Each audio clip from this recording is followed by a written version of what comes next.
গাজীপুর শ্রীপুর উপজেলার বর্মি এলাকায় ঠিক রাতের একদম মাঝামাঝি সময়ে কিন্তু আমরা দেখেছি যে সেনাবাহিনীর যে একটি চৌকস দল তারা কিন্তু অভিযান চালাচ্ছেন। আমরা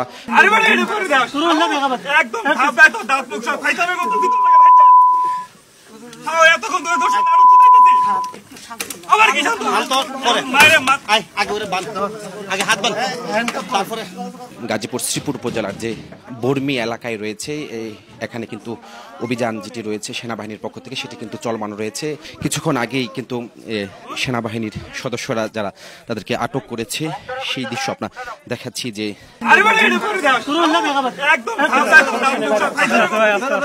আস্তে আস্তে বেরোন আপনি সমস্যা ওঠে না হাত ধরেন বললাম তো হাত ধরেন সমস্যা নাই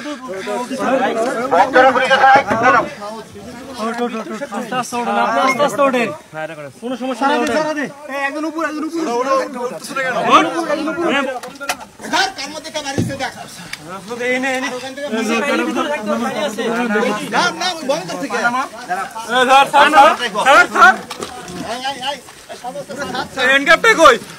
যখনই সেনাবাহিনীর যে সদস্য রয়েছে অর্থাৎ অভিযানের তার পরপরই কিন্তু টের পেয়ে কিন্তু সে তার যে বহুতল ভবন রয়েছে অর্থাৎ ছাদ, সেই ছাদের যে পানির ট্যাঙ্কি রয়েছে ঠিক সেখানে কিন্তু সে আত্মগোপনে চলে যায়। তো সেনাবাহিনীর একটি চৌকস দল কিন্তু সেই ট্যাঙ্কি, পানির যে ট্যাঙ্কি রয়েছে সেখান থেকে তাকে উদ্ধার করা হয়। আপনারা দেখছেন যে সেনাবাহিনীর হাতে যিনি আটক হয়েছেন এনামুল হক, মূলত তাকে আমরা দেখছি। আমরা যদি একটু দেখানোর চেষ্টা করি যে কিছুক্ষণ আগেই যে দুটি অস্ত্র, আমরা বলেছিলাম যে দুটি অস্ত্র উদ্ধার করা হয়েছে, বেশ কিছু নগদ টাকাও তিনি এখানে ফেলে দিয়েছিলেন। তার উপরে যে ফলস যে ছাদ রয়েছে সেখানে কিন্তু আমরা দেখেছি যে রয়েছে। আপনারা দেখছেন যে দুটি বিদেশি অস্ত্র রয়েছে, একটি কিন্তু যে বহুতল ভবন যে ছাদ রয়েছে ঠিক সেই ছাদের পরিত্যক্ত স্থান থেকে উদ্ধার করা হয়েছে, আরেকটি হচ্ছে তার যে বাসা রয়েছে অর্থাৎ রুম রয়েছে সেই রুমের যে কমোড রয়েছে ওয়াশরুমে, সেই কমোড রুমের যে ফ্ল্যাশ ব্যবহার করা হয় সেই ফ্ল্যাশের ভিতর থেকে কিন্তু আমরা দেখেছি যে সেনাবাহিনীর পক্ষ থেকে কিন্তু সেটি উদ্ধার করা হয়েছে।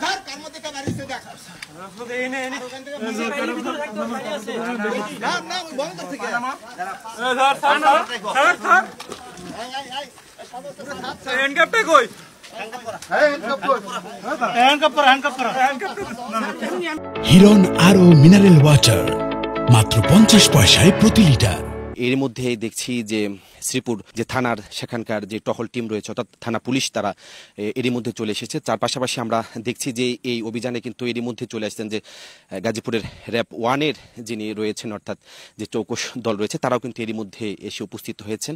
তো আমরা কিন্তু দেখছি যে তার এনামুল হক, তার যে বাসা রয়েছে অর্থাৎ বিএনপির একজন নেতা, সাবেক ছাত্র দলের কিন্তু তিনি ছিলেন এবং বর্তমানেও তিনি সৌদি বিএনপির সভাপতি তিনি রয়েছেন। আমরা একটু দেখাচ্ছি আপনাদেরকে যে পানির ট্যাঙ্কি থেকে মূলত কিন্তু তাকে উদ্ধার করা হয়েছে। আমরা একটু দেখাবো যে তার যে বাসার ভিতরে যে সেনাবাহিনীর যে তল্লাশিগুলো চলছে অর্থাৎ র্যাব, পুলিশ এবং সেনাবাহিনীর যে অভিযানের অংশ হিসাবে যেটি রয়েছে সেটি কিন্তু আমরা দেখানোর চেষ্টা করছি। আসলে এটি মূলত রয়েছে সেনাবাহিনীর কাছে কিন্তু দীর্ঘ সময় কিন্তু তথ্য ছিল যে মূলত তিনি তার এই এলাকাতে হচ্ছে যে অস্ত্রের যে ব্যবহার অর্থাৎ তার যে একটা আধিপত্য রয়েছিলেন এই এলাকা, পুরো এলাকায় আসলে তিনি নিজেকে ঠিক ওইভাবেই জাহির করতেন আধিপত্য, সেটি কিন্তু আসলে তার পরিপ্রেক্ষিতেই কিন্তু এই মূলত এই অভিযানগুলো পরিচালনা করা হচ্ছে। আমরা দেখেছি যে বিভিন্ন সময় তার যে অপকর্মগুলো রয়েছে অর্থাৎ এলাকা জুড়ে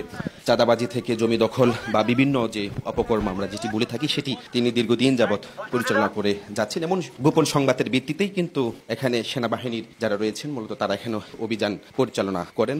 তো আমরা দেখাবো যে তার যে যিনি অফিস রয়েছিলেন অর্থাৎ এটা আসলে মূলত তার সেই অফিস যেখানে নেতাকর্মীদেরকে নিয়ে এবং বিভিন্ন অপরাধমূলক যে কার্যকলাপগুলো সেটি মূলত এখানে চালাতেন, সেটি আপনাদের একটু দেখানোর চেষ্টা করছি।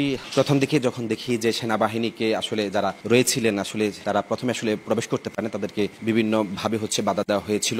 এক পর্যায়ে আমরা দেখেছি যে এনামুল হক, আমরা দেখছি যে একদম ঠিক রাত 12টার কিছু পর বা 1টার কিছুটা আগেই কিন্তু এই অভিযান পরিচালনা করছে। এর মধ্যে কিন্তু এই অভিযান কিন্তু চলমান রয়েছে। ওই অভিযানে কিন্তু এরই মধ্যে যোগ দিয়েছে গাজীপুর র্যাব 1-এর যে সদস্য রয়েছে অর্থাৎ কোম্পানি কমান্ডার যিনি রয়েছে তিনি এরই মধ্যে এসে এই অভিযানে যোগ দিয়েছেন। তার পাশাপাশি পুলিশের একটি টিমও কিন্তু এরই মধ্যে চলে এসেছে। তো এই ছিল আমার কাছে যে গাজীপুরের সেনাবাহিনীর পক্ষ থেকে যে অভিযান, সেই অভিযানের সর্বশেষ।